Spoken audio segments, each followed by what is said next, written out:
네,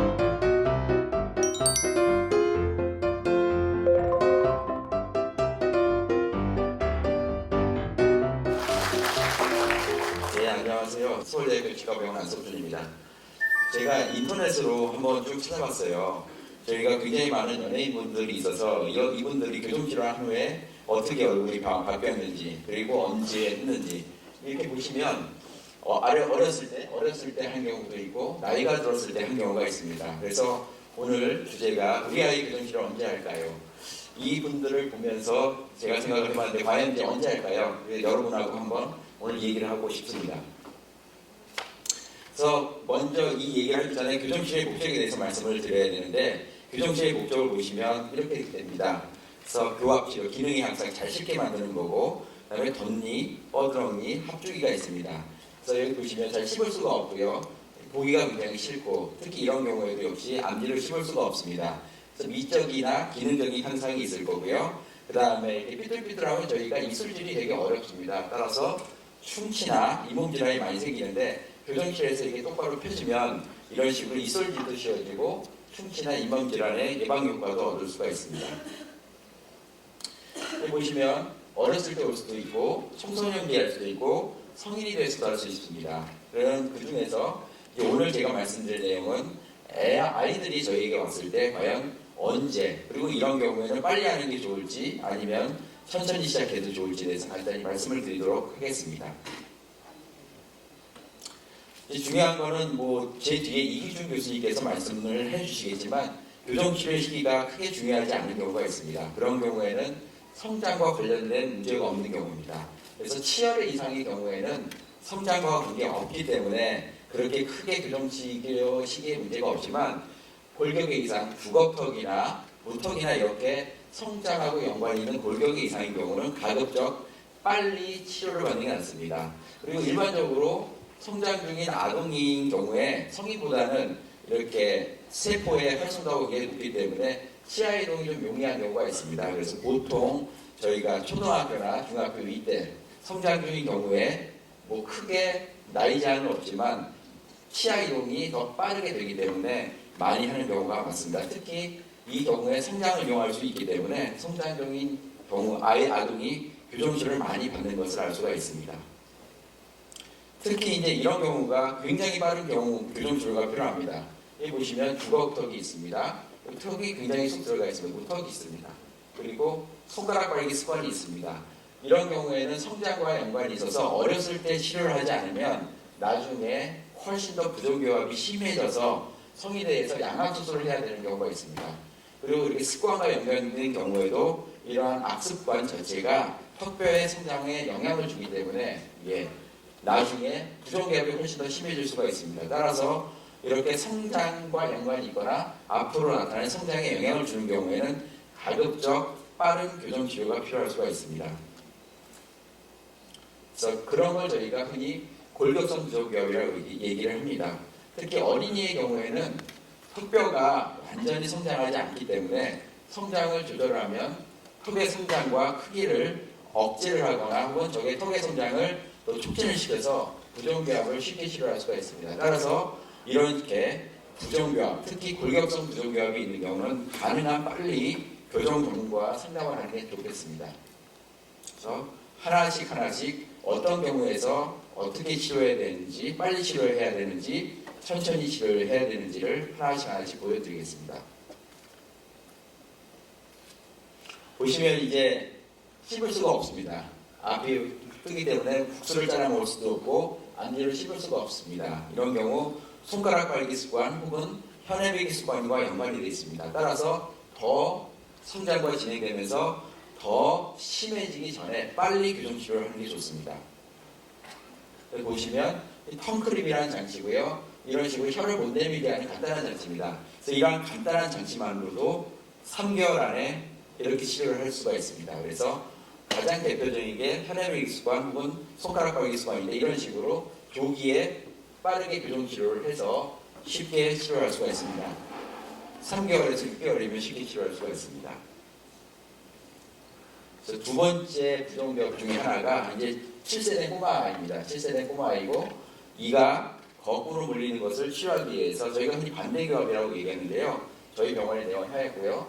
보시면 그렇게 턱이 많이 나와 있지 않습니다. 하지만 치아 자체가 거꾸로 물리기 때문에 지금 거꾸로 물리죠. 앞니, 윗니하고 아랫니하고 거꾸로 물려서 저희가 반대교합이라고 얘기하는데요. 이런 경우 성장과 연관이 있고 앞으로 치료를 하지 않으면 빠르게 치료를 하지 않으면 성장 때문에 훨씬 더 심해질 수 있기 때문에 빠르게 치료하는 게 좋습니다. 또 어렸을 때 치료하면 또 간단하게 치료할 수가 있습니다.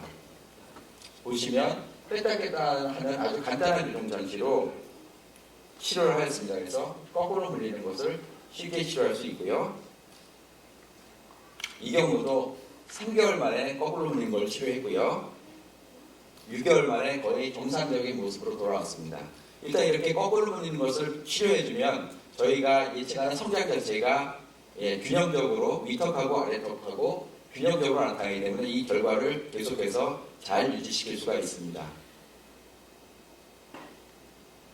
그 다음에 이제 주걱턱이죠. 보시면 위턱에 비해서 아래턱이 많이 나온 것을 볼 수가 있습니다. 그래서 실세된 여하고 주걱턱이 많이 나왔다는 것을 치료하기 위해 내원을 하였습니다. 보시면 위턱에 비해서 아래턱이 크기 때문에 치아가 거꾸로 물리고 있습니다. 이 거꾸로 물리는 것을 치료하기 이 환자 같은 경우는 위턱보다 아래턱이 훨씬 큽니다. 따라서 위턱보다 아래턱의 성장을 억제를 시킬 필요가 있어서 이러한 쉼캡이라는 장치를 이용해서 치료를 하였습니다. 보시면 아래턱의 과성장의 치료를 위해서 아래턱 성장과 반대 방향의 힘으로 이 고무줄이 지금 달려 있고요. 이런 걸 이용해서 아래턱을 상방으로 그리고 뒤로 성장을 억제해주는 장치고요. 이런 것을 환자가 스스로 뺐다 꼈다 할 수가 있기 때문에 환자의 협조도가 굉장히 치료에 중요합니다. 그래서 치료 8개월 후에 벌써 주걱턱 자체가 이제 많이 들어가서 정상적인 외모를 보이고 있습니다. 그리고 8개월 후에 안보고요. 거꾸로 물리던 반대교합이 아래턱이 뒤로 들어가면서 치료가 되었습니다. 45개월 후에도 잘 유지가 된 것을 보이고 있습니다. 이렇게 치아 삐뚤삐뚤한 건 나중에 연구치가 나온 다음에 한꺼번에 저희가 이렇게 붙이는 장치 있죠. 저희 철길간다는 장치로 치료할 수가 있고요. 보시면 왔을 때는 턱이 굉장히 많이 나왔고요. 6개월 만에 치료가 되었고 45개월, 약 4년 정도 지났을 때도 그 결과가 잘 유지되고 있습니다. 반대로 아까 그 여자 환자, 여아에는 아래턱이 굉장히 큰 거고요. 이 남자는 이 두 가지가 있거든요. 거꾸로 물리는 게 아래턱이 클 수가 있고 이 경우에는 위턱이 굉장히 작았습니다. 그래서 우리가 전문적인 용어로 위턱이 열성장, 성장이 적게 나타나는 그 정도라고 얘기하는데 약간 치료 방법이 틀립니다. 그래서 보여드리겠습니다. 이번 사진을 보면 아까 그 여아 환자하고 똑같이 위턱이 작기 때문에 아래턱은 정상이고 거꾸로 물리고 있습니다. 이런 경우에는 이제 페이스 마스크라고 해서 상악, 위턱을 전방으로 잡아당기는 장치입니다. 그래서 이마와 턱끝에 대고 고무줄이 연결되어 있고요. 위턱에 고무줄을 연결해서 위턱을 앞쪽으로 잡아당기는 장치입니다. 그래서 위턱 성장 구전에 의한 주걱턱 부종교합을 지닌 성장기 아동을 사용을 하고요. 이 역시 잘 때 주로 많이 사용합니다. 잘 때 사용하고 환자 자체가 뺐다 꼈다를 환자 자신이 하기 때문에 협조도가 굉장히 중요하고 협조만 잘해주면 훌륭하게 치료를 할 수가 있습니다. 보시면 두 달 만에 거꾸로 물리던 게 지금 치료된 것을 알 수가 있고요. 6년 후까지도 좀 치아는 삐뚤삐뚤하지만 6년 후까지도 거꾸로 물리던 게 치료가 잘 되게 유지되고 있었습니다. 이렇게 삐뚤삐뚤한 것은 간단하게 이런 식으로 고정식 교정장치를 사용해서 쉽게 치료할 수가 있고요. 치료 후 모습입니다. 그래서 보시면 처음에 왔을 때는 이 위턱이 많이 꺼져 보이죠. 그래서 거꾸로 물리는 주걱턱의 양성을 했고요. 지금 보시면 2년 후, 6년 후까지도 안모가 잘 치료된 것을 볼 수가 있습니다. 이렇게 성장을 이용한 치료는 가급적이면 어렸을 때 치료를 해서 이런 식으로 위턱과 아래턱의 그 균형을 잘 맞춰주면 치료 결과가 잘 유지되고 있습니다. 이 경우는 이제 정반대입니다. 위턱에 비해서 아래턱이 너무 쑥 들어가 보이죠. 그래서 위턱이 튀어나오거나 튀었다고 얘기하는데 보통 아래턱이 이렇게 쑥 들어가는 걸 저희가 무턱 혹은 아래턱 열성장이라고 얘기를 하고요. 이런 경우도 저희가 성장을 촉진을 시켜서 치료할 수가 있습니다. 그래서 보시면 이 사진이 굉장히 대표적인 사진인데요. 위턱이 굉장히 튀어나와서 뻐드렁이처럼 보이죠. 예, 뻐드렁이처럼. 그래서 이게 이제 뭐 모자, 흰모자라고도 얘기하고 아래에도 들어가 있는데 이렇게 위턱을 성장을 억제하면서 아래턱 성장을 촉진시키면서 두 가지 치료를 한꺼번에 하면서 이 치료를 할 수가 있습니다.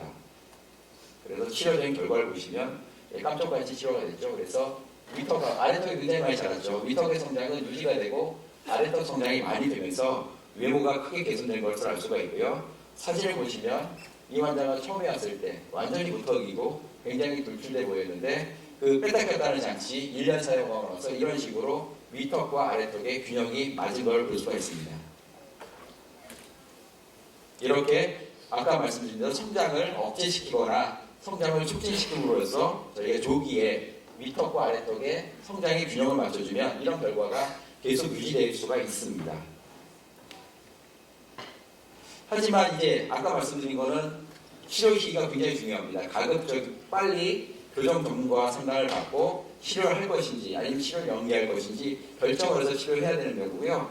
이런 것은 보통 턱뼈 성장과 연관이 있고 턱뼈 성장과 무관한 단순한 치아 배열은 치료 시기가 그렇게 크게 중요하지 않을 수 있습니다. 그래서 뒤에 이기주 교수님께서 말씀하시겠지만 덧니나 뻐드렁니나 입 자체가 돌출입 같은 경우는 나중에 영구치가 다 난 다음에 혹은 성인이 돼서도 할 수가 있습니다. 아주 간단하게 말씀을 드리면 이런 경우 저희가 덧니죠, 덧니 교정 치료인데 쉽게 할 수가 있고요. 영구치가 다 맹출한 다음에 청소년기 이후나 성인이 돼도 할 수 있습니다. 그 이유는 그렇게 성장이 이러한 치료에 큰 영향을 미치지 않기 때문입니다. 여기 보시면 동영상을 간단히 보여드리겠습니다. 저희 대한치과교정학회에서 만든 장치인데요. 예. 이런 식으로 교정장치를 사용해서 쉽게 이렇게 필 수가 있습니다. 그리고 여기 보시면 굉장히 돌출이 많이 되어 있습니다. 돌출되어 있는데 이 돌출된 기도 여기서 성장하고 뭔가하는 게 치아만 배열하는 거기 때문에 예, 이런 식으로 특별하게 시기가 영향을 많이 주지 않습니다. 그래서 간단하게 동영상 보여드리겠습니다. 그래서 교정치료를 통해서 많이 입어줄 수가 있습니다. 입이 들어가는 걸 볼 수가 있죠. 이렇게 겹치면 까만색이 치료 전이고 빨간색이 치료인데 이런 식으로 돌출입을 치료한 것을 알 수가 있습니다. 이런 식으로 덧니나 돌출입 같은 경우는 그렇게 치아만을 이용하기 때문에 성장과 그렇게 큰 영향이 없고 따라서 교정 시기가 굳이 빠르게 하지 않고 아무 때나 할 수가 있습니다. 단 이제 청소년기나 성장하는 아동의 경우는 이렇게 뼈의 제형성이나 이런 것들이 빠르기 때문에 약간 더 빠른 교정 치료는 될 수가 있고요. 하지만 시기가 그렇게 큰 문제는 되지 않습니다. 그러면 이제 오늘 제가 말씀드릴 걸 간단하게 정리를 하겠습니다. 과연 언제 치료하는 게 좋을까요? 이거는 아까도 말씀드렸지만 구정기업에 따르고 개개인마다 여러 가지 차이가 있습니다. 하지만 저희가 보통 청소년, 초등학교 고학년부터 중학교 때 되게 많이 합니다. 12에서 14대인데 그때 많이 하는 가장 큰 이유가 성장이 굉장히 활발히 나타나서 저희가 성장을 이용할 수가 있습니다. 또 전니에서 영구치열로 전환하면서 치아 이동이 굉장히 용이합니다. 또한 성장이죠. 성장과 연관인데 앞으로의 비정상적인 상황에 따라서 보통 골격, 근육, 치아 조직에 대한 여러 가지를 예방할 수가 있습니다. 따라서 보통은 개개 부정교합마다 다르지만 10세에서 14세가 가장 최적의 시기라고 얘기를 하는 그 이유가 바로 이 이유 때문입니다. 그래서 이게 바로 성장 곡선인데요. 보통 키가 클 때 아래턱이 자라고 위턱이 자랍니다. 그래서 키가 클 때 보통 위턱 아래턱이 잘 자라고요. 저희가 바로 이 시기 성장이 이제 활발하게 일어나는 사춘기 시기라고 저희가 얘기하는데 키가 많이 클 때 위턱과 아래턱이 동시에 많이 자라기 때문에 턱 성장과 연관된 그런 부정교합은 이 시기를 굉장히 많이 이용하고 또한 성장이 활발하기 때문에 치아 이동도 빠릅니다. 그래서 보통 저희는 교정의 최적의 시기를 10세에서 14세라고 많이 이야기를 하고 있습니다.